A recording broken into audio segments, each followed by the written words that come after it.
pasar con nuestro amigo Joaquín Sánchez Covisa, pero antes quería explicar un poco por qué está aquí. Como sabéis, la editorial Leblanc, editora jurídica desde el año 76, colabora con este despacho en la organización del Seminario Jurídico Gerardo Turiel y colabora siempre pues, con un ponente que nos manda a costa de ellos. El año pasado vino precisamente Luis Lafont Cuesa a hablarnos también de la extranjería, y qué sorpresa cuando vamos a comer después de la charla y le pregunto por un amigo mío que tenía de fiscal en Madrid, que qué sería de él, digo, oye, es mi jefe. Y sobre la marcha lo llamamos, Joaquín, mira tú qué casualidad.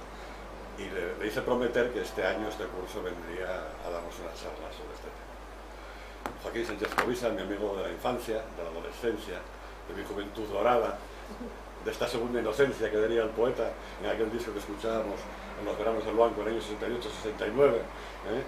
Joaquín Sánchez Covisa nos va a hablar de la Fiscalía y la extranjería.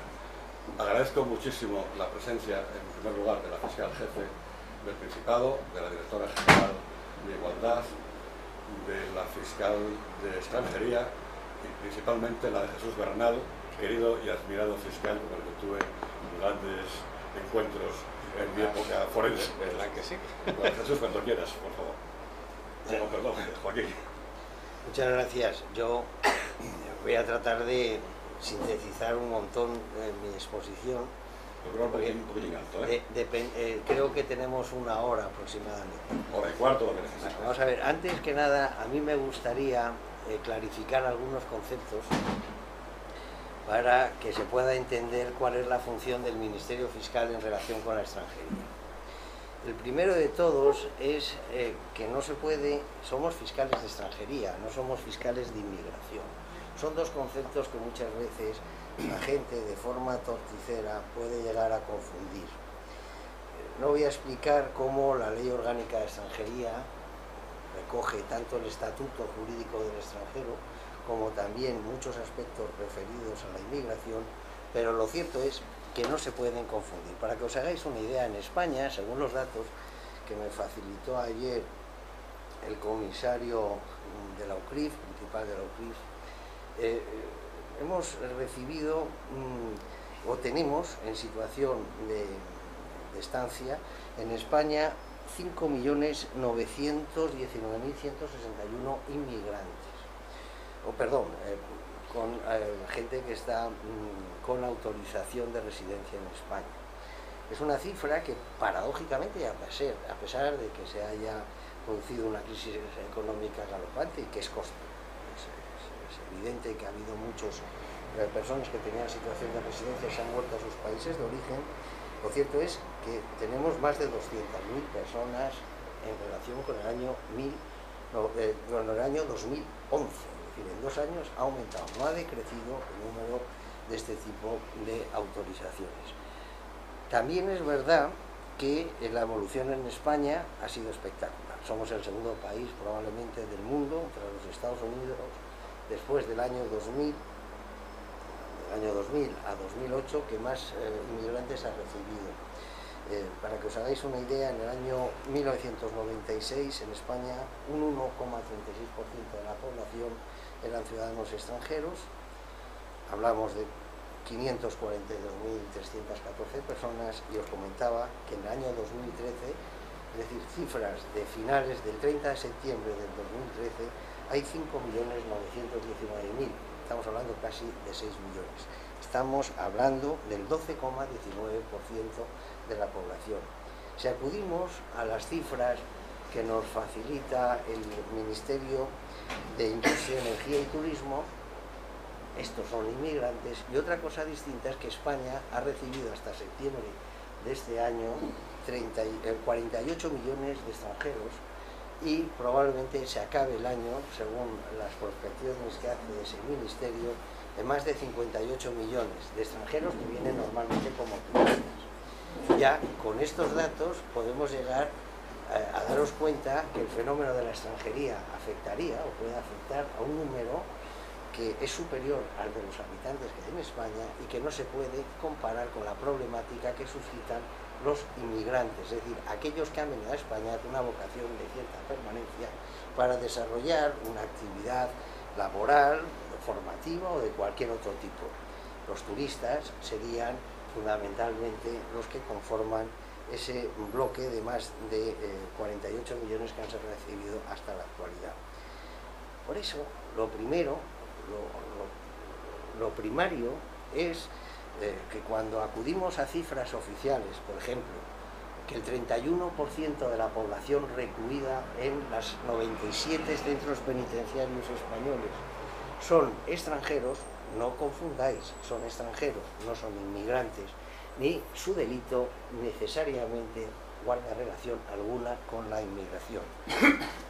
En Cataluña el porcentaje, por cierto, supera el 45%. Es decir, estamos hablando de ciudadanos extranjeros que han venido al territorio español con drogas y han sido sorprendidos en el aeropuerto de Barajas, o ciudadanos extranjeros que componen redes organizadas que han hecho racias de robos en pisos o en zonas de chalés de la Costa Brava, etcétera, que ingresan en prisión, no tienen nada que ver con el inmigrante.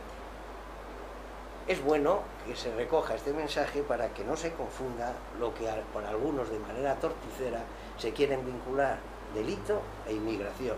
No tienen, por lo menos, no hay ningún trabajo serio que pueda establecer esa vinculación.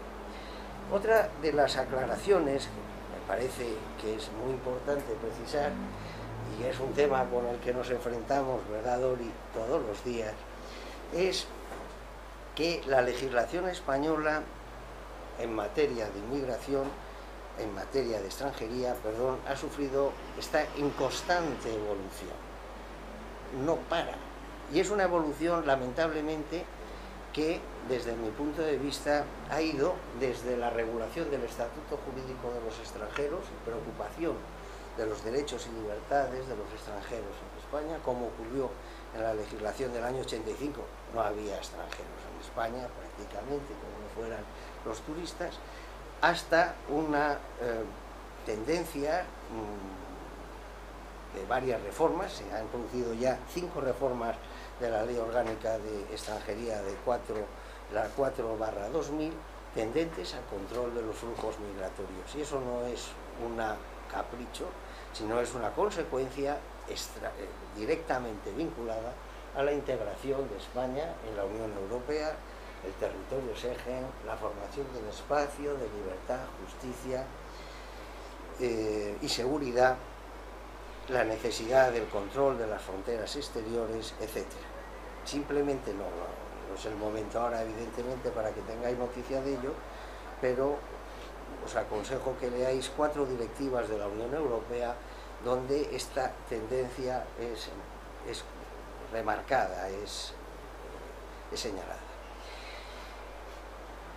Nosotros jugamos en España con otra problemática más en orden a la fijación de nuestra legislación, cuál es la norma aplicable, o incluso para determinar cuáles son los criterios de referencia de las normas que están vigentes. La ley de extranjería no se lee, no se puede leer directamente, como no sea en relación con disposiciones, insisto, tanto de la Unión Europea, que nos dice cuáles son los principios, como del Tribunal de Luxemburgo, que nos soluciona muchos criterios interpretativos, pero es que además no basta con la legislación estatal, sino que muchas de las materias vinculadas con extranjería y con inmigración son normas autonómicas.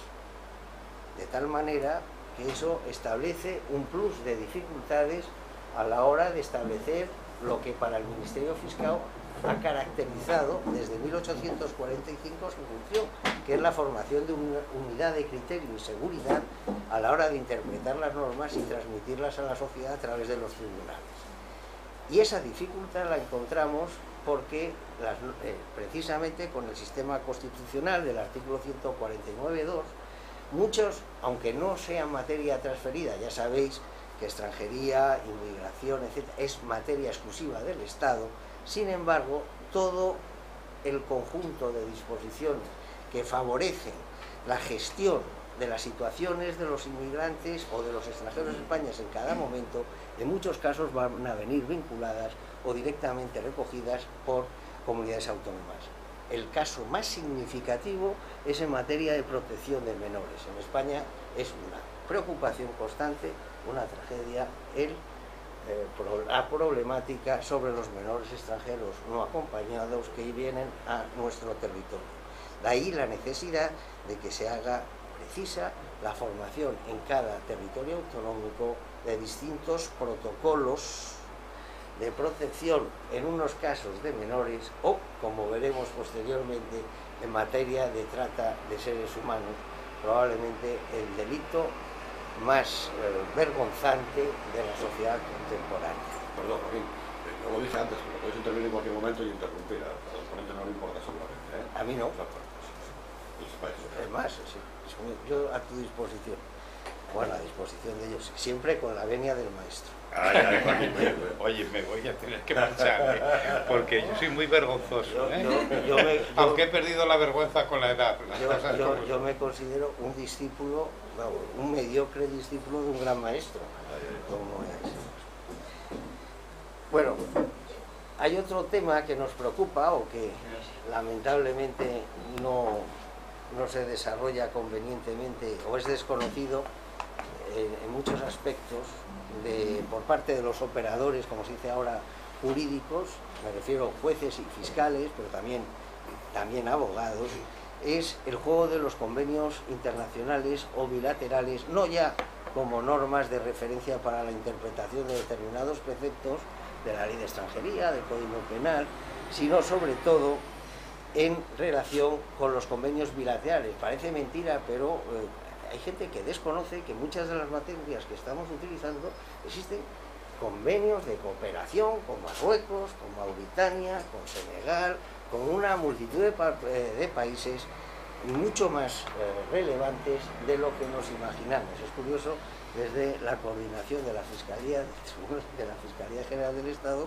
como muchos conflictos se producen desde la ignorancia del derecho aplicable. Tenemos por fin la última aclaración para que podamos entrar en lo que a mí me interesa, que es la Fiscalía de Extranjería, bueno, la mal denominada Fiscalía de Extranjería, que es que la existencia de inmigrantes en España, pues, insisto, una proporción extraordinaria, somos uno de los países que más inmigrantes ha recibido en los últimos años, ha planteado multitud de conflictos interculturales, fundamentalmente con determinadas sociedades como la musulmana. Ha ocurrido en el ámbito civil. Os recuerdo la reforma del artículo 107 del Código Civil en materia de secuatro de las resoluciones dictadas por países donde no existen otras costumbres, no quiero profundizar en el tema. En el ámbito penal, en el caso de la reforma del Código Penal, en la mutilación genital 149.2, algo que es mucho más grave, en el concepto material de la culpabilidad.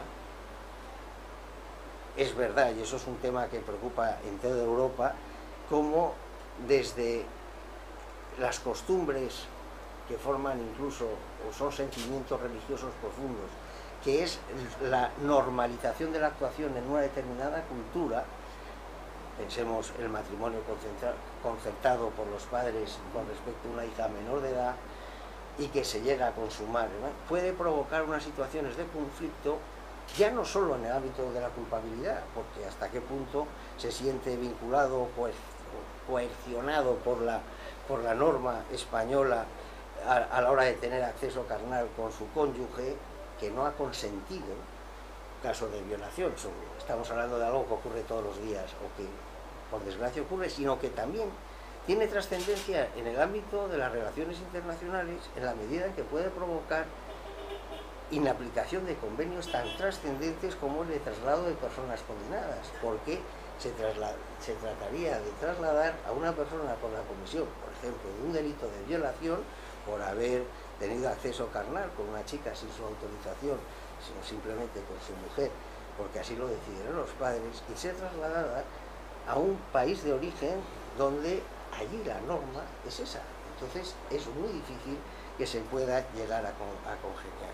Ya no os quiero contar toda la problemática de aplicación como circunstancia agravante, las situaciones de discriminación y ataques xenófobos, como también la regulación que hace nuestro artículo 510 y siguiente. Simplemente deciros que esto no tiene nada que ver con lo que nosotros hacemos todos los días. Esto tiene que ver con lo que hacen todos los fiscales de España cuando aplican el derecho penal, y sobre todo tiene que ver también en relación con la discriminación, con la creación de un fiscal de sala también especializado en este tipo de actividades como es Elvira Tejada. Esta aclaración era precisa por qué estoy aquí, para explicaros lo que es la Fiscalía de Extranjería. Lo que es la Fiscalía de Extranjería, que ha tenido, muy brevemente, una evolución, 3 etapas perfectamente delimitadas. No os voy a aburrir explicando cada una de ellas, pero explicaros que la Fiscalía de Extranjería, lo que hemos denominado Fiscalía de Extranjería, nace por una circular del Fiscal General del Estado del año 94, exclusivamente con una finalidad, que es ordenar la interpretación de los artículos 21 y 26 de la Ley Orgánica del 85 de Extranjería, es decir, las sustituciones judiciales de penas, sustitución de las penas privativas de libertad impuesta a un extranjero por la expulsión, o la aplicación del artículo 26, la sustitución del proceso por la expulsión. Nada más, con esa finalidad. Por cierto, en esa época yo ya estaba en la Fiscalía de Madrid y luego os adelanto que en la memoria de Madrid creo que se aplicaron en 2 ocasiones esas disposiciones del Código Penal. Perdón, de la ley del 85. Apenas fue una norma en desuso. No fue así una vez que se reforma, en la ley orgánica del 2000 se modifica el Código Penal a través de la introducción del artículo 89, y donde, a través de la instrucción 2/2002 del Fiscal General del Estado, se vincula o se crea dentro de las secciones de vigilancia penitenciaria una submodalidad de fiscales de extranjería, porque ya se trataba de hacer aplicación de los reos que hubieran sido condenados a penas privativas de libertad, y ya se quería comprender su aplicación a los que estuvieran clasificados en 3er grado, hubieran cumplido 3/4 partes de la condena. De todas formas, en esa instrucción, yo creo que sin darse cuenta de la trascendencia, para tratar de cubrir un poco las apariencias y que no se viera que exclusivamente los fiscales denominados de extranjería estaban para ese cometido, de paso se les atribuye el control y conocimiento de los delitos que había introducido la nueva ley de extranjería con reforma del Código Penal, la ley orgánica 4/2000, que también reforma el Código Penal, que eran los delitos de tráfico ilegal de inmigrantes, del artículo 318 bis, el artículo la prostitución coactiva como su modalidad. Entonces, estamos hablando antes de la reforma posterior que se produce en el Código Penal en el año 2003, que también era una transposición de lo que decía una acción común de la Unión Europea del año 1997, y los delitos contra los ciudadanos extranjeros, como contra los trabajadores extranjeros del artículo 312. La verdadera creación de la Fiscalía de Extranjería se produce con la creación del fiscal de sala de extranjería, y se hace en el año 2006 a través del Real Decreto 709. Fiscal de sala de extranjería, con una estructura organizativa que no tiene o guarda relación con órganos del Ministerio Fiscal. Por eso no es una fiscalía, es un fiscal de sala coordinador, que gestiona en nombre del fiscal general el seguimiento y control de una serie de actividades atribuidas al Ministerio Fiscal, con miras a obtener lo que siempre ha caracterizado al Ministerio Fiscal: una unidad de criterio y la transmisión en beneficio de lo que nos debe caracterizar a los fiscales, que es dar seguridad, al menos dentro de la Administración de Justicia.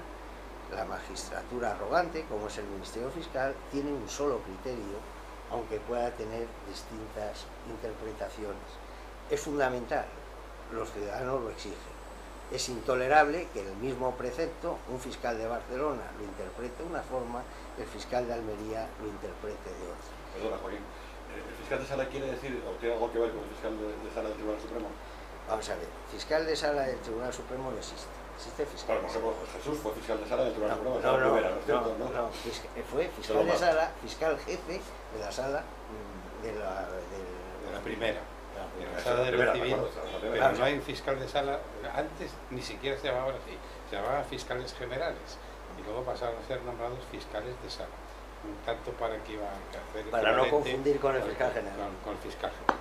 Fiscales de sala, lo que ocurre es que estaban en principio relacionados con la sala del Tribunal Supremo donde se ejercían las funciones, más luego cuando fueron creándose como órganos o como asociaciones o como quieras llamarlo, acertadamente tú, fueron creándose fiscales de sala para otro tipo de organización, la Audiencia Nacional, etc.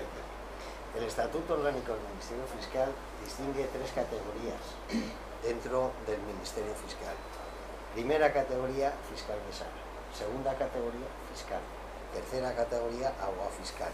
Estableciendo una correspondencia y equivalencia absoluta en todo, desde honores, precedencias, retribuciones, con magistrados del Tribunal Supremo, que es equivalente a fiscal de sala, fiscales, que es equivalente a magistrado, y abogado fiscal, que es equivalente. Bueno, lo que es importante es que es fiscal de sala, que es un delegado del fiscal general del Estado sobre una materia. La Fiscalía de la Audiencia Nacional es una fiscalía, una estructura y es un órgano del Ministerio Fiscal. Los fiscales, que se ha llamado ahora, se nos denomina especialistas, somos fiscales delegados del fiscal general en una materia. De tal manera que cuando yo me dirijo a mis compañeros es como si fuera en nombre del fiscal general del Estado. No, vamos a ver, la jerarquía del Ministerio Fiscal no es militar, la jerarquía del Ministerio Fiscal no es jerarquía, no es jerarquía. Es de función, que es muy distinto. Claro, es funcional. Aquí no es, yo no le puedo decir algo a Dori que ella tiene derecho a replicarme y seguro que lo hará con mucho mejor criterio que yo. No, esto, el Ministerio Fiscal tiene una virtud. ¿No le puede dar una orden a Dori? Hombre, como una orden, pero una orden no le puede dar, ni me la puede dar a mí el fiscal general, como no sea con los cauces que establece el Estatuto Orgánico, no. Hombre, yo le puedo dar una orden, pero no yo. Siguiendo los estatutos, el Estatuto Orgánico, a través de eso, a través del fiscal general, oída la Junta de Fiscales, bueno, es un follón. Ya no sé lo que estaba. Mira, a mí, que esto es lo que menos importa a los ciudadanos. Bueno, para que tengas una idea, para terminar, zanjar el tema. Dori, que está en la Fiscalía de Oviedo, depende de este, pero ha sido designada por un decreto del fiscal general del Estado, a propuesta de, oída la Junta de Oviedo, han elevado una propuesta al fiscal general del Estado, que me la ha mandado a mí. Yo he dicho que estoy absolutamente conforme con el nombramiento, y entonces el fiscal general del Estado dicta un decreto en que la nombra, de tal manera que si hubiera algún tipo de problemas, Dori solamente puede ser cesada por el fiscal general del Estado. No es... Eso está en unas instrucciones, en la instrucción 5/2007, que regula toda la norma, y otra que también es de número 5 del 2008, que regula todas las disposiciones de los fiscales delegados, de especialistas, de todas las vías que hay. Bueno, vamos a ver. La Fiscalía, vamos a llamarla así para entendernos, aunque sabemos ya que no es una fiscalía. La Fiscalía de Extranjería tiene un conjunto de competencias que vienen definidas por una multitud de normas internas de la Fiscalía General del Estado, circulares, consultas e instrucciones. No las voy a señalar.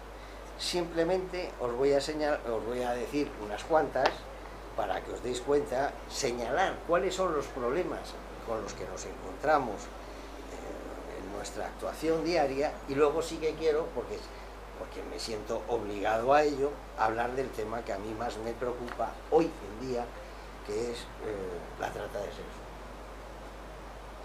Es el que realmente da sentido a mi que no esté en lo civil y esté en este mundo. Más interesante. Más interesante. Vamos a ver, la aplicación, nosotros intervenimos en la coordinación, formación de criterios y recepción de datos para hacer un seguimiento que se hace a conciencia por los fiscales de toda España en relación con la aplicación del artículo 89 del Código Penal. Simplemente os quiero decir que después de la circular 5/2011 de la Fiscalía General del Estado y después de que la Fiscalía General, a través del servicio, los fiscales adscritos, Luis Lafón, Patricia y un Menda, que nos hemos leído anualmente más de 15.000 dictámenes sobre aplicación del artículo 89 de toda España, y algunos no nos han mandado los dictámenes, hemos llegado al convencimiento de que ya la situación está normalizada. La aplicación interpretación y aplicación del artículo 89 del Código Penal, recordar, sustitución judicial de penas privativas de libertad por la expulsión.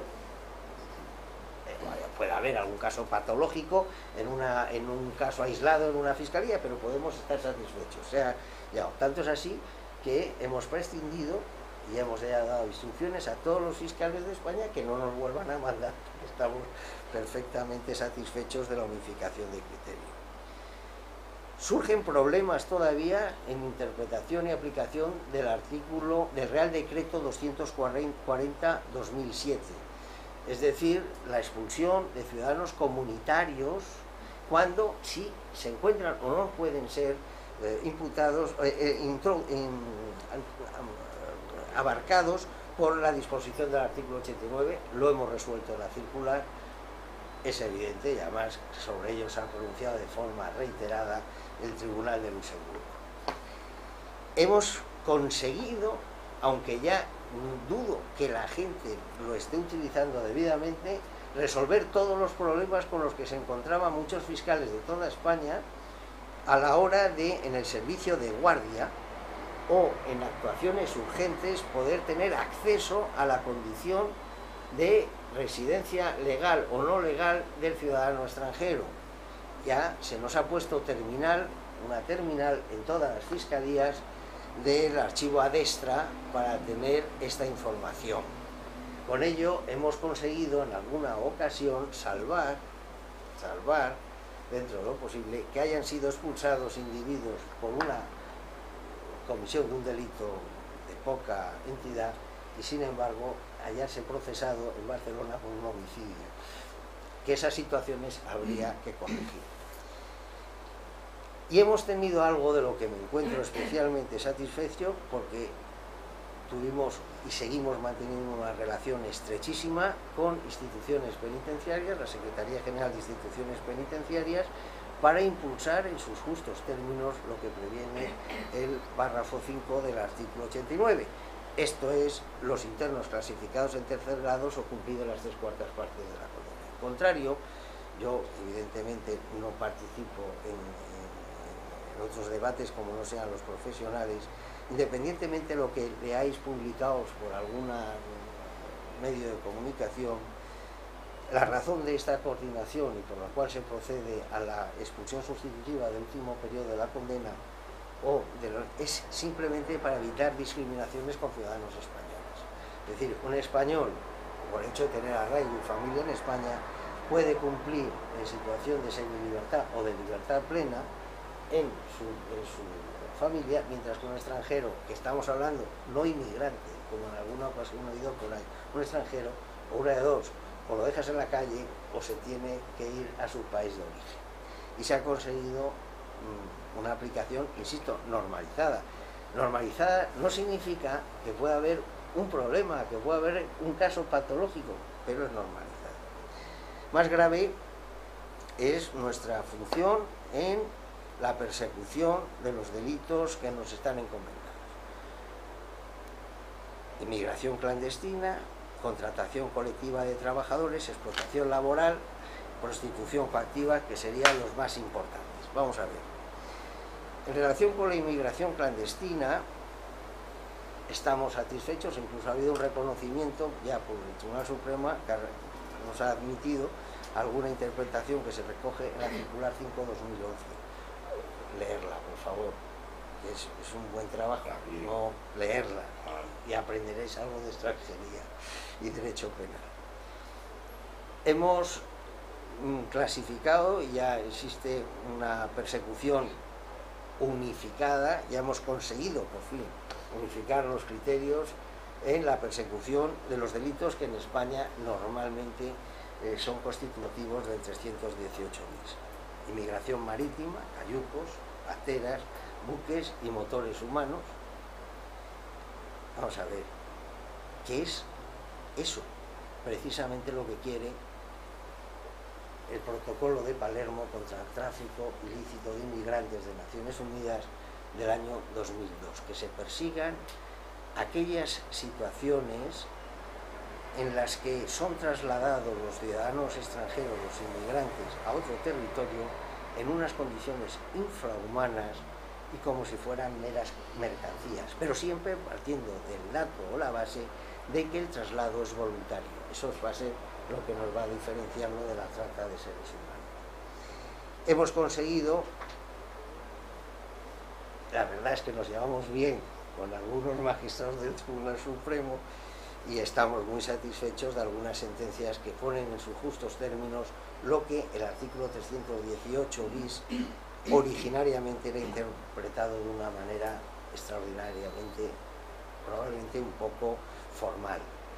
Tráfico ilegal, inmigración clandestina, favorecimiento del tráfico ilegal e inmigración clandestina, en sí mismas podía llegar al absurdo de que supuestos que deberían quedar bajo la cobertura del derecho sancionador administrativo, del artículo 59 en concreto de la ley de extranjería, eran desplazados al ámbito penal y chirriaban. Es decir, afortunadamente el Tribunal Supremo ha ido corrigiendo estos excesos, pero yo simplemente os recuerdo que el Supremo ha anulado sentencias en las que se condenaba a un individuo que llevaba a otro en el paso frontera en el asiento de al lado y le dice al policía de frontera, le dice, no tiene pasaporte, pero déjenos pasar por favor, que es un familiar, y se le condenó a 7 años. No, el Supremo lo ha corregido, naturalmente, esas interpretaciones formales, y ahora ya prácticamente estamos ya en condiciones de perseguir los hechos graves, los hechos extraordinariamente graves.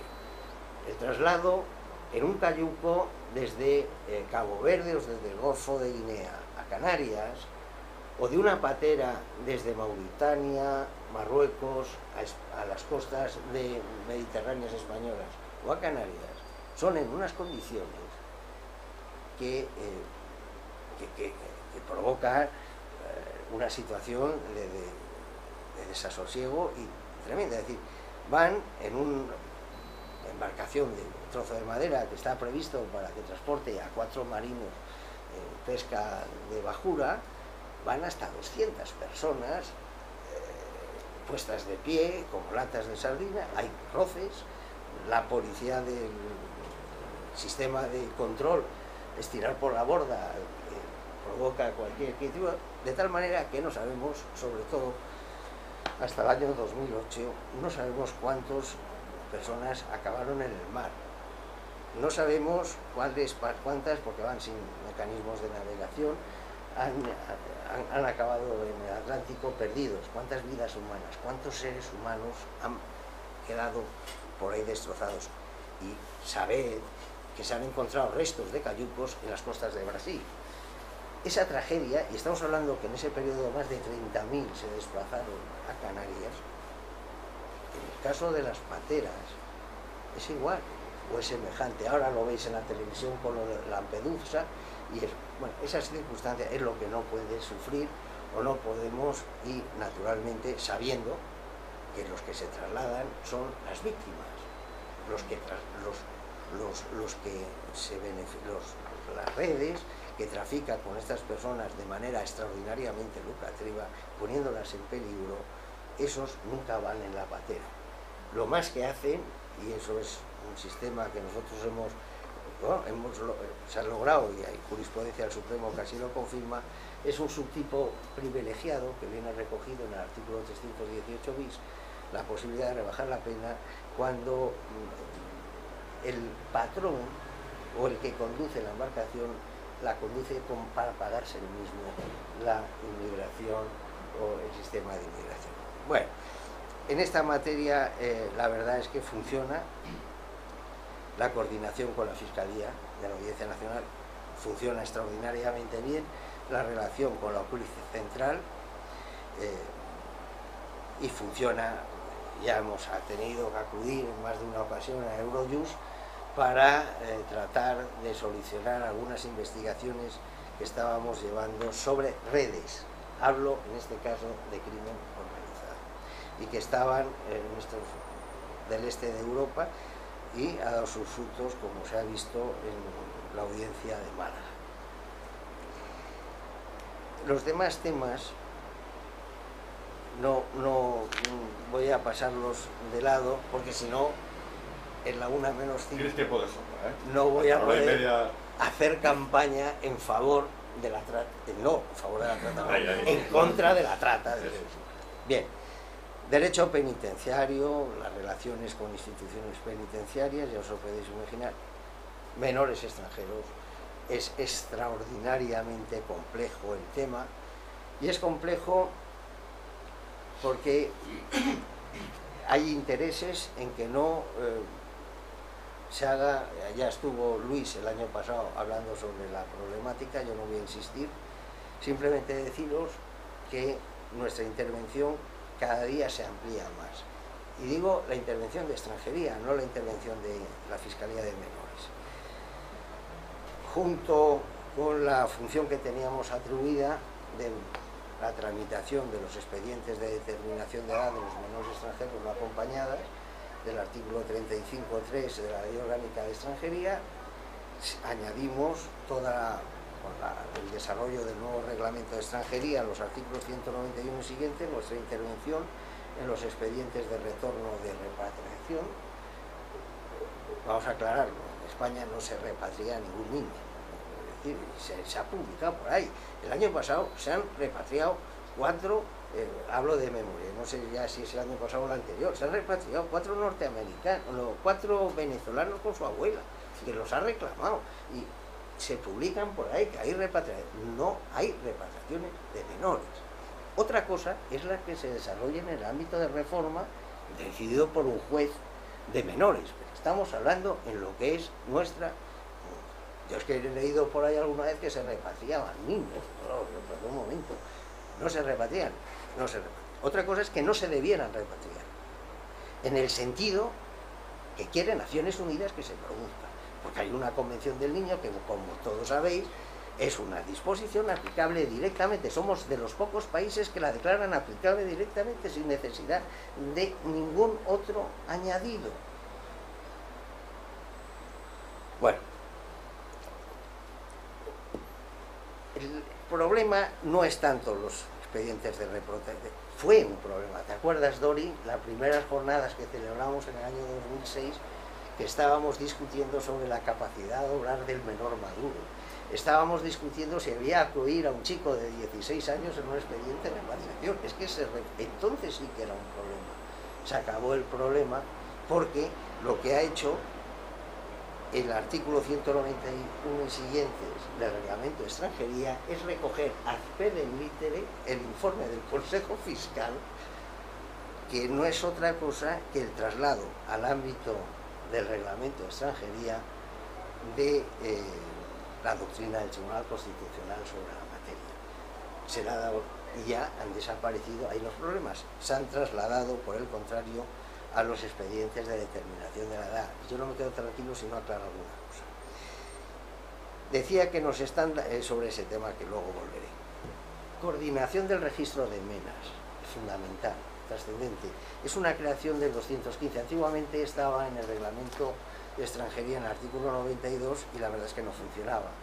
Es fundamental tener un registro en el territorio nacional con carácter generalizado. Es no me acuerdo cómo se dice informáticamente, también está, es una aplicación de la Destra específica. Hemos conseguido que en la Fiscalía General del Estado haya un policía de enlace de la Comisaría General, que es el encargado de establecer o solventar cualquier problema de aplicación del sistema, para que desde la Fiscalía General se controlen todos los expedientes de determinación de la edad que incoan los fiscales españoles y se incorpore el decreto oportunamente.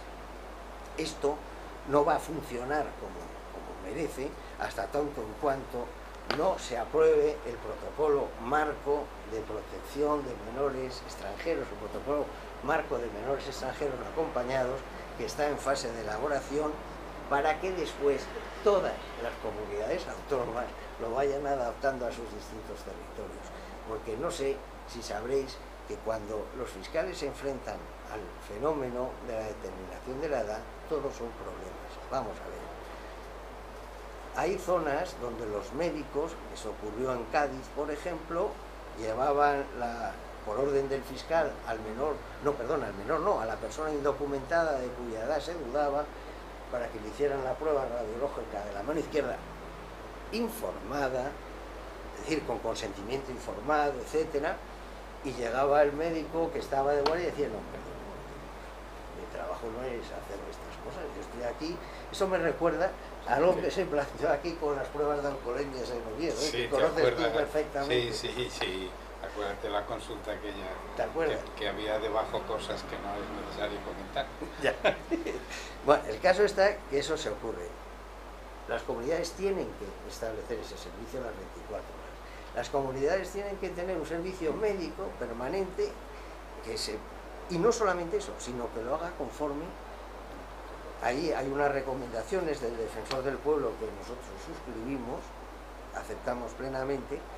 Tiene que hacerse un dictamen médico con un cierto rigor y exactitud. Hemos encontrado, no voy a decir en qué comunidad autónoma, donde los médicos se niegan, dicen que ellos dicen que la prueba ósea dice esto, pero llegado los distintos sistemas de atlas de menores que existen en el mundo, caucásicos, no tal, que son incapaces de fijar. Así son problemas que jamás vamos a solucionar el tema. De todas formas, el problema, y lo voy a decir porque es que hay mucha gente que no se da cuenta cuál es el verdadero problema, no se plantea normalmente con menores extranjeros documentados, aunque el documento deje mucho que desear, pasaportes, etc. Hay algunos países, no lo digo yo, que lo dejara yo no tendría ningún valor, y yo no me atrevería a decir que en determinados países el pasaporte que no tiene ninguna garantía. Es que eso lo ha dicho la Sala Tercera del Tribunal Supremo, no una, ni dos, ni tres, sino muchas veces en relación con el valor como prueba documental de pasaportes, documentos de viaje, etcétera, de países en donde no existe un control riguroso por parte de encargados del registro que puedan certificar que se ha realizado primero la inscripción original y luego se ha constatado. Digo esto porque este es el gran conflicto que ahora tenemos incluso a nivel institucional con otras instituciones. La policía española, cuando se le presenta un pasaporte en principio con apariencia de ser genuino y no haber sido adulterado, le da valor. El problema no se plantea ahí. El problema con lo que nos hemos encontrado es que un chico que ha ingresado en un centro de menores bajo protección, en donde en su pasaporte constaba que tenía 16 años, justo el día en que cumple los 18, se presenta con otro pasaporte en que dice que vuelve a tener 16 años, que el anterior no era verdad. Y así sucesivamente las veces que hagan falta. Y es por eso por lo que la consulta 1/2009 de la Fiscalía General del Estado trata de poner orden sobre toda esta materia y se va a recoger en el protocolo marco. se va a recoger en el protocolo marco en el sentido que yo os estaba comentando. Recoger la doctrina de la Sala Tercera del Tribunal Supremo desmenuzada. Es decir, tienen el valor que tienen los pasaportes, o que pueda tener otro tipo de documentación, o certificados, puede haber un certificado, el mismo valor que le da los consulados españoles en los expedientes de la agrupación familiar.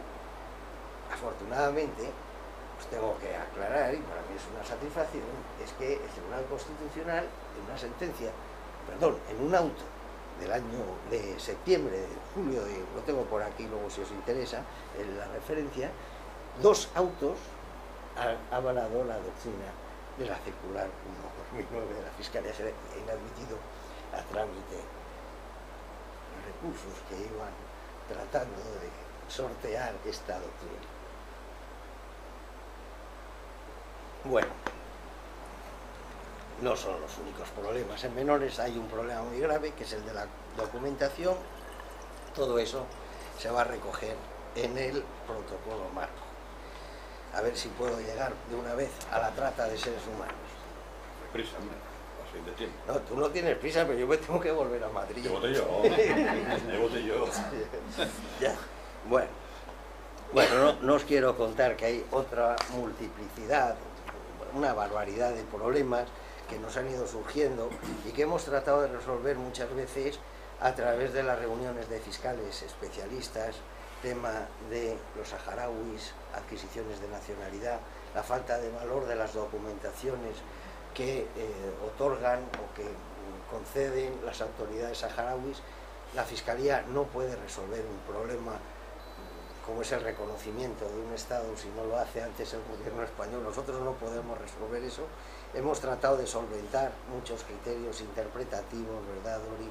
Cuidado, que es que, bueno, os comento una anécdota.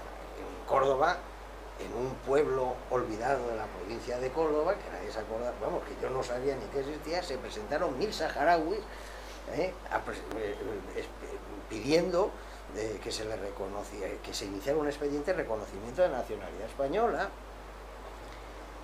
Ni era juez competente, pero se les concedió. Sí, yo en Madrid hubo otro, ¿te acuerdas? Bueno, pero que llegó a apelación. Sí. Bueno, quiero decir que se nos plantea el tema de los matrimonios fraudulentos, que eso ha sido, a mí que me perdonen, el tema de los matrimonios fraudulentos para adquirir la nacionalidad. Se pueden dar situaciones curiosas, tenemos condenados incluso a un sacerdote. Quiero decir que...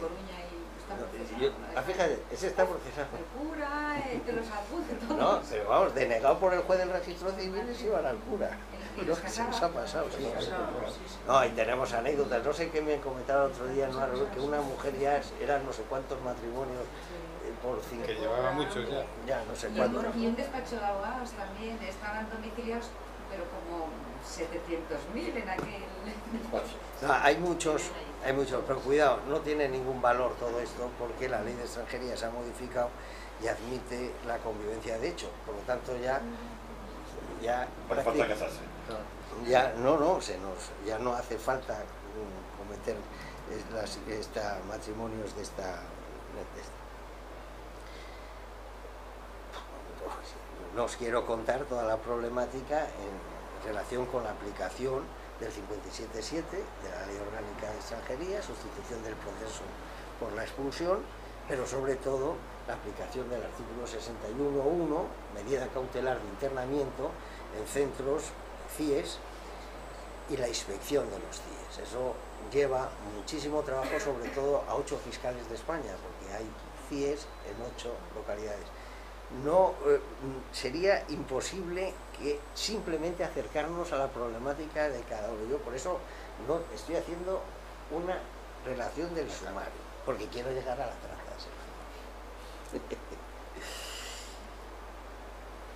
Bueno, aquí no nos vamos a engañar, el gran problema es de coordinación con los jueces de control de estancia, la nueva figura que ha creado, pero en fin, esto es una materia, los conflictos no tenéis ni idea que se están planteando. Ya tuvimos una novedad, ayer. ¿Ayer? Pero de control de estancias. Aquí No de no hay. contestar el tema de las CIEs por el plazo y No. se le concede un plazo, bueno, el fiscal informa a favor de un plazo, se concede ese plazo de internamiento, resulta que por el problema de las huelgas de vuelos no se pudo cumplir y piden la prórroga del plazo y bueno, eso fue un pequeño... Pero eso es el juez que ordena el internamiento. Sí, sí, el juez No, ordena yo no el estoy hablando internamiento. de eso, Pero estoy bueno, hablando como- de una nueva figura Sí, del juez de que controla el CIES sí. y que está tomando algunas medidas que son especialmente controvertidas. Para que os hagáis una idea, ha suscitado un conflicto que está por vía de resolverse en Las Palmas y en Madrid hay otro conflicto serio. El de Las Palmas incluso fue acompañado con una querella contra la fiscal de extranjería previa, porque las situaciones de tirantez. Pero en fin, eso fue resuelto afortunadamente, digo, no por el juez de control evidentemente, sino por el abogado de uno de los chicos. La Fiscalía, estamos organizados, ya podemos decirlo, ya sabéis más o menos a lo que nos dedicamos. Esto lo llevamos un fiscal de sala, 2 fiscales adscritos, tenemos en nuestras oficinas también la policía de enlace con la Comisaría General de Extranjería y Frontera, y luego tenemos un fiscal delegado de extranjería, Dori por ejemplo, en Oviedo, en todas las capitales de provincia, en la Audiencia Nacional, en la Fiscalía Antidroga. Estamos ahora, lo hemos pedido en la anticorrupción, por razones obvias, la investigación de muchos de los delitos de trata tiene que rehacerse o hacerse a través de la investigación de los patrimonios económicos. Muchos de ellos es la única forma de acabar con la trata de seres humanos, es por la vía de la investigación económica. Y junto con todos esos tenemos otro grupo de fiscales que no sé cómo denominarlo, si adjuntos del fiscal delegado, ayudante del fiscal delegado. En total hay 112 fiscales en España que fiscales delegados o indirectamente, los adscritos al fiscal delegado realizan estas funciones. Vamos a ver, en Madrid un fiscal delegado de extranjería no puede, estamos hablando de una comunidad de 200 no sé cuántos fiscales, pues no lo puede llevar él solo. En Oviedo hay una persona en Gijón encargada un poco de... claro, bueno, aparte de las áreas, naturalmente. Relaciones institucionales nos están encomendadas y no os voy a decir con el Ministerio del Interior las comisiones que tenemos, las reuniones que tenemos, ni con el Ministerio de Justicia. Ya sabéis que la redacción del artículo 177 bis se hizo, estábamos nosotros presentes en la comisión que se redactó el artículo 177 bis. No quiero hablaros de secretarías de Estado, bueno, simplemente os digo que desde la perspectiva de relaciones internacionales, la Fiscalía de Extranjería, desde Azerbaiyán hasta Uruguay, invitados por Naciones Unidas o por la Comisión, es decir, Patricia Fernández Olaya, obetense de pro, no, Gijón, no, obetense, es de Oviedo. Ha estado desde Senegal, en Nigeria, en Jartum, perdón, en no sé dónde, no en Jartum, Jartum no, en Jordania, en Jordania, etcétera, ha estado en cursos de formación o en reuniones. Bueno, es nuestra fiscal inglesa, vamos, la que sabe dominar, porque todas las reuniones son en inglés. Pero es que también de América, en todas partes, y afortunadamente tenemos una magnífica relación con UNOD, la Unidad contra el Crimen Organizado y las Drogas de Naciones Unidas. Tenemos una excelente relación con la Unión Europea. Yo mismo tuve que intervenir en la Comisión Europea en la reunión de expertos de reforma de la directiva. Entonces era proyecto de decisión marco, que luego se transformó en lo que fue la directiva 11/36 sobre trata de seres humanos. Con embajadas, estamos metidos en estas razones. Y todo esto se debe a un policía, que esté vosotros. Se debe a un policía que la sociedad española algún día le tendría que reconocer algo más que la jubilación, que es Carlos Botrán. Yo no sé si alguno de vosotros lo conocéis. ¿Lo habéis conocido? Sí, yo trabajo un par de años. Bueno, pues en el año 2006, Carlos Botrán, como comisario... Botrán. Comisario de... llega a Fiscalía y nos empieza a comentar unas cosas que ya sabíamos, vamos, yo no lo sabía, pero que ya sabían otras personas, pero que ninguno se había dado cuenta. Y es que en España existía una confusión insufrible en el artículo 318 bis de nuestro Código Penal entre dos realidades que no tienen, son dos entidades criminológicas completamente distintas: inmigración clandestina y trata de seres humanos.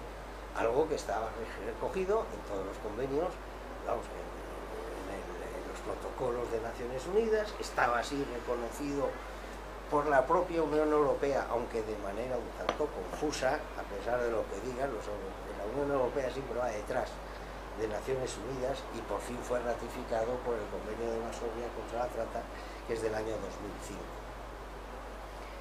Nos decía, claro, como policías de control de extranjería acudían a lugares de alterne, etcétera, a tomar documentación para saber si se encontraban, y se dieron cuenta que lo que había ahí era una tragedia, pero una tragedia espantosa, en la medida que muchas de esas chicas no estaban allí por su voluntad, sino que estaban en régimen de explotación pura y dura, es decir, de esclavitud.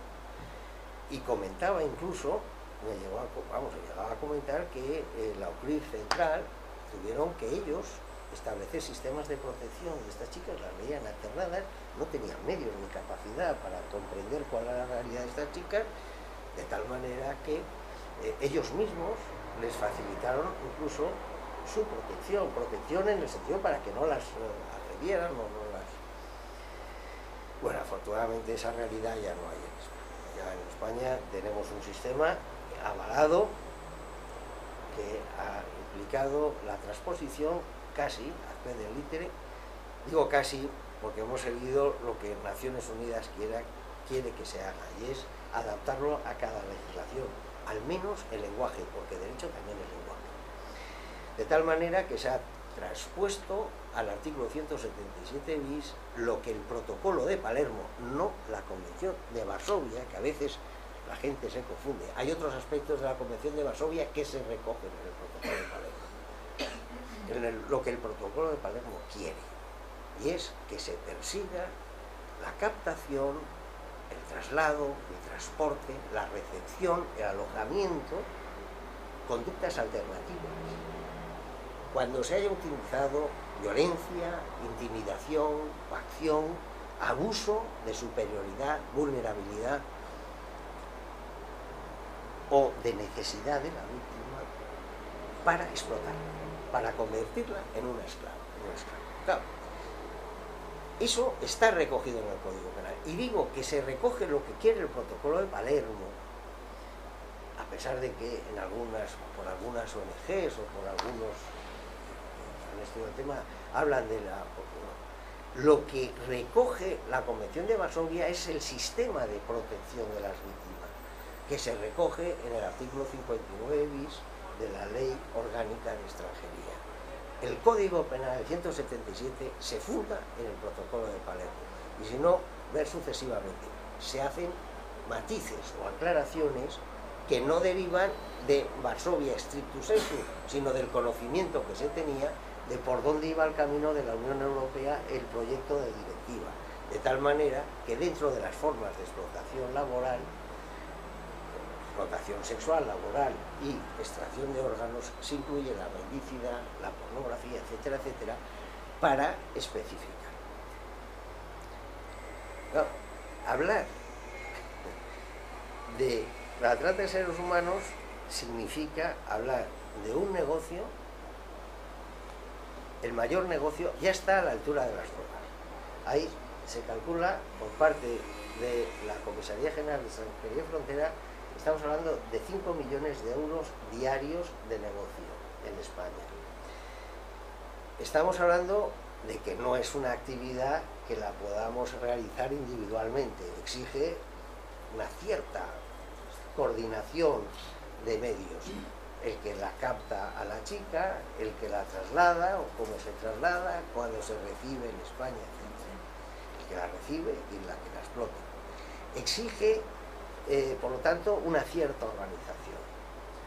Y los medios comisivos son de tal naturaleza que yo, aunque Pepe Nieto no esté de acuerdo conmigo, sostengo que no podemos hablar de una trata de seres humanos, sino de una pluralidad de trata de seres humanos. Por ejemplo, no tiene nada que ver la utilización de la violencia física dura, extraordinariamente dura, la agresión, la violación, la conversión, como dicen algunos que se dedican a ello, psicólogos, la aplicación de la tortura sistemática, de tal manera que consiguen doblegar, en el caso de la explotación sexual, la voluntad de la mujer, que llega a perder su consideración de sí misma. Es decir, llegan algunas, es lo mismo que la violencia de género, no os engañéis. Muchas mujeres creen que su marido tiene derecho a pegarlas y cuando las pega será porque haya sido mala, etcétera. Esta situación se llega a producir. Vamos a ver, desde la atarlas a un radiador, desnudas, raparlas, esto es el caso de la realidad, no estamos hablando de una ficción, golpearlas hasta que se le rompen las costillas, etcétera, etcétera, lesiones graves, y luego naturalmente marcarlas con el código de barras, ahí tengo una fotografía, si queréis os la enseño, con el precio que vale, 2.000 euros, eso ocurre. Pero fijaros que en relación con la chica esta, esto es la violencia pura y dura, en relación con la chica esta, normalmente humana, de 16 años o de 15 años, ¿no? Estamos hablando de niñas, simplemente porque no quiso o se escapó de la calle. Estas chicas no hacen la calle, digo, perdón, no están en Alterne, están en la calle Montera de Madrid, están vigiladas con los que juegan a los tragaperras, que la están viendo a ver si se desvían un ápice. Bueno, esta chica es un caso real, torturada, etcétera, etcétera.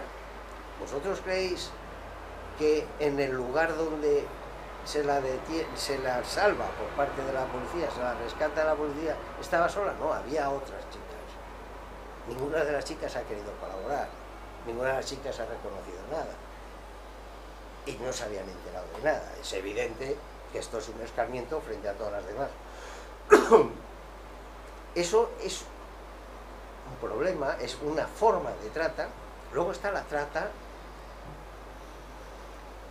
desde el punto de vista de la coerción, es mucho más dura, que es la trata de las subsaharianas, fundamentalmente nigerianas, pero también de Burkina Faso, que es a través del vudú.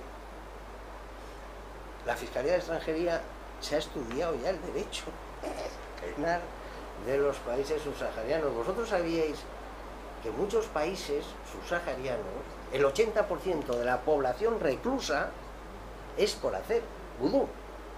Pero es que ninguno de los que estáis aquí se os ha ocurrido estudiar el derecho africano o el derecho musulmán para conocer qué es la trata en el sistema musulmán.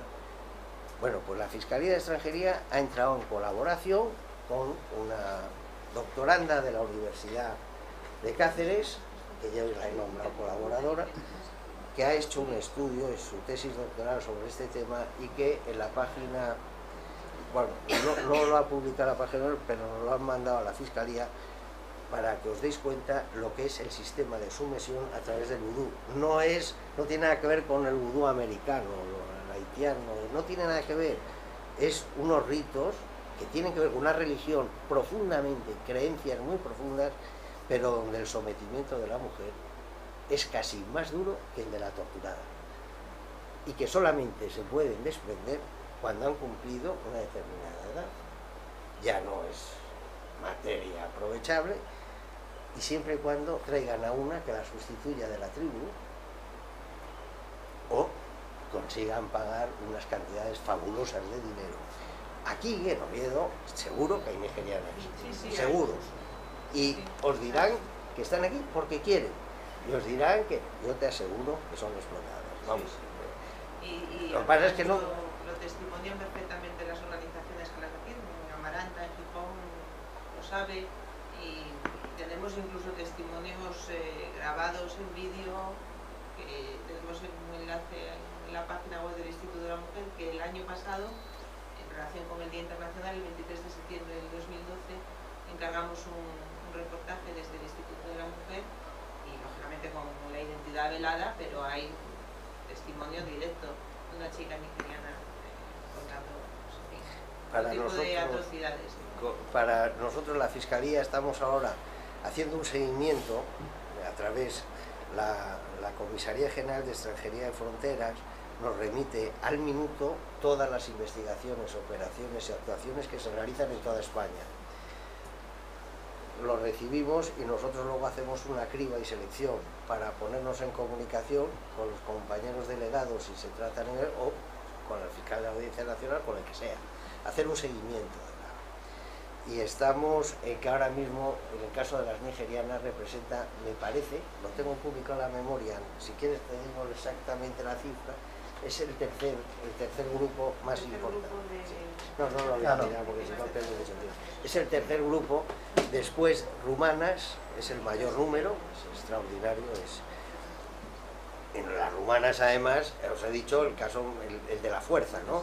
Pero también son a través de la venta de padres y madres a hijas pequeñas, bueno, la venta de niños. También con la venta de niños, sí. A mí me preocupa mucho, estamos empezando a trabajar algo en la puesta en marcha de sistemas un poco de vigilancia y de trabajo, sobre todo desde el ámbito educativo, donde hay menores rumanas escolarizadas, porque bueno, lo que se ha detectado es que llega a un determinado umbral de edad, que cuanto más bajo mejor, porque digamos valen más, muy entre comillas, en las que entre las familias rumanas se producen familias rumanas gitanas. No te confundas, también hay españolas, que ya cada vez menores españolas ya, y no, aquí no es el foro para hablar de cosas que incluso se las llevan fuera de España. ¿Cuál es el segundo grupo? Segundo grupo, vamos a ver, si hablo me pillas de memoria. El primero son rumanos. El segundo grupo creo que ahora son chinas. Que las chinas han experimentado un aumento enorme. Pero cuidado, estamos hablando de trata, no de prostitución, que son dos conceptos distintos. Hablo de trata, es decir, cuando queda acreditado que hay violencia, intimidad y desplazamiento desde un país a otro para explotarlas más fácilmente. Y luego están las paraguayas, brasileñas. Lo de Paraguay, Paraguay acabamos de desarticular la Fiscalía de Paraguay. Yo he estado con, vosotros conocéis a Pedro y a Pablo de la UCRIF, los que llevan... No. Pedro Bernardo. Pedro Bernardo. Pedro Bernardo. Acabamos de estar Pedro Bernardo, Pablo, que los llamamos los rodideros, picapiedras. Hemos estado allí porque a través de la Fiscalía de Cooperación Internacional hemos desarticulado una de las bandas más graves en Paraguay, con la fiscal de Paraguay, esta Teresa Martínez, que tiene sus riesgos, allí no es igual que aquí, ella allí corre sus riesgos. Se ha desarticulado una de esas con la CRIF en Pamplona, creo recordar, y se ha desarticulado a través de la cooperación. Pero lo de Paraguay, la gente no tiene ni idea de lo que es Paraguay, creen que es un país de América, de habla española, que la capital es Asunción y que juegan al fútbol los domingos. En Paraguay hay una población indígena que desconoce la lengua castellana, que no tiene comprensión de nada, que viven en la miseria más absoluta. Es una zona que está en el sur de Paraguay y que son las que desplazan a España. Son estas chicas que cuando se les pregunta no entienden lo que se les preguntan porque son de guaraníes que desconocen el castellano, y estas están inundando los burdeles españoles. Es así. Vamos, yo, Dori, tú lo sabes. Estamos nosotros pendientes aquí del procedimiento de encontrar un intérprete de guaraní. Sí, no, en la OCRI central hay, claro que los hay. Sí, sí. Hay un grupo que es de Paraguay, de América del Sur, vamos, que... Claro, eso, es decir, que cuando nosotros hablamos, entonces, por eso hay que hablar de muchas tratas, porque cada una de ellas tiene sus propias... Bien, naciones... 5 minutos. Yo con 5 minutos ni para empezar, pero bueno, 5 minutos. Ponle 10. Simplemente unas ideas, unas simples ideas. La trata de seres humanos, Naciones Unidas, Consejo de Europa, OSCE y la Unión Europea, lo he dicho, bueno, quieren que todo el sistema de la trata, ahora mismo, desde las declaraciones de Estocolmo, es tema prioritario para la Unión Europea. No estamos hablando de tonterías. Bien, que se haga a través de 3 factores o 3 pilares: prevención del delito, persecución del delito y protección de la víctima. Y en los 3 pilares es fundamental la coordinación. Todos deben coordinarse: policía, sociedad civil, a través de ONGs, instituciones públicas, en todos los niveles, desde la prevención hasta la protección de la víctima y la persecución del delito. En todo, no solamente en estos aislados. En prevención del delito, la Fiscalía interviene en todos. Formación de expertos, estamos interviniendo en cursos de formación de policía judicial, jueces, etcétera, etcétera. En Naciones Unidas, desde México hasta Uruguay o desde la azerbaiyana, todo. Se hacen campañas divulgativas. Yo estoy aquí por esto, de verdad, Ramón, porque mío, o aprovecho cualquier oportunidad para transmitir la necesidad de que todos nos impliquemos en la lucha contra la trata. Insisto, no prostitución coactiva, es otro concepto. Participamos estamos haciendo una experiencia piloto, que esto a lo mejor se te puede ocurrir a ti en Oviedo, y es ir a los institutos con la policía. Vamos, en Castellón y en Madrid, se está haciendo la experiencia piloto porque ya existen chicas que están cayendo en redes de tratas de 14, 15 años españolas. Hemos tenido casos que se están investigando y no voy a dar, por razones obvias, ninguna información, pero estamos con diligencias de investigación abiertas por la utilización de niñas españolas. Y entonces caen, bueno, pues ya te daré cuenta de lo que ha salido la experiencia de piloto en Madrid y en Castellón, porque yo creo que esto habría que generalizarlo, que los fiscales fueran a los colegios, a los institutos, a explicar a los chicos y a las chicas, adolescentes, este fenómeno que caen, que pueden caer. Hemos, bueno, ya os podéis imaginar, participado en la redacción del artículo 177 bis, ahora estamos en un trabajo conjunto con Naciones Unidas sobre el tema del consentimiento en la explotación, relacionado con la trata de seres humanos, y hemos participado en la redacción de las directrices con 8 o 9 países, bajo la dirección de la delegada de gobierno contra la violencia de género, de la identificación de víctimas de trata.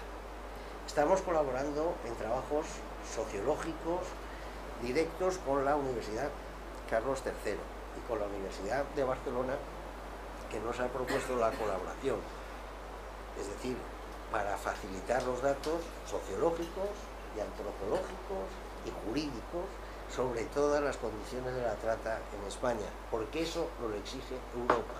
Es insufrible ver cómo todavía el Plan Nacional contra la Trata hablaba de 400.000 víctimas de trata. Eso es falso.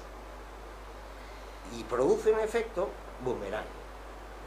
Cuando se quiere decir que 400.000 víctimas son víctimas de trata, y además extranjeras, significa que todas las extranjeras en edades tal se dedican a... Y no es verdad. Y eso no es verdad, y lo único problema es el rechazo.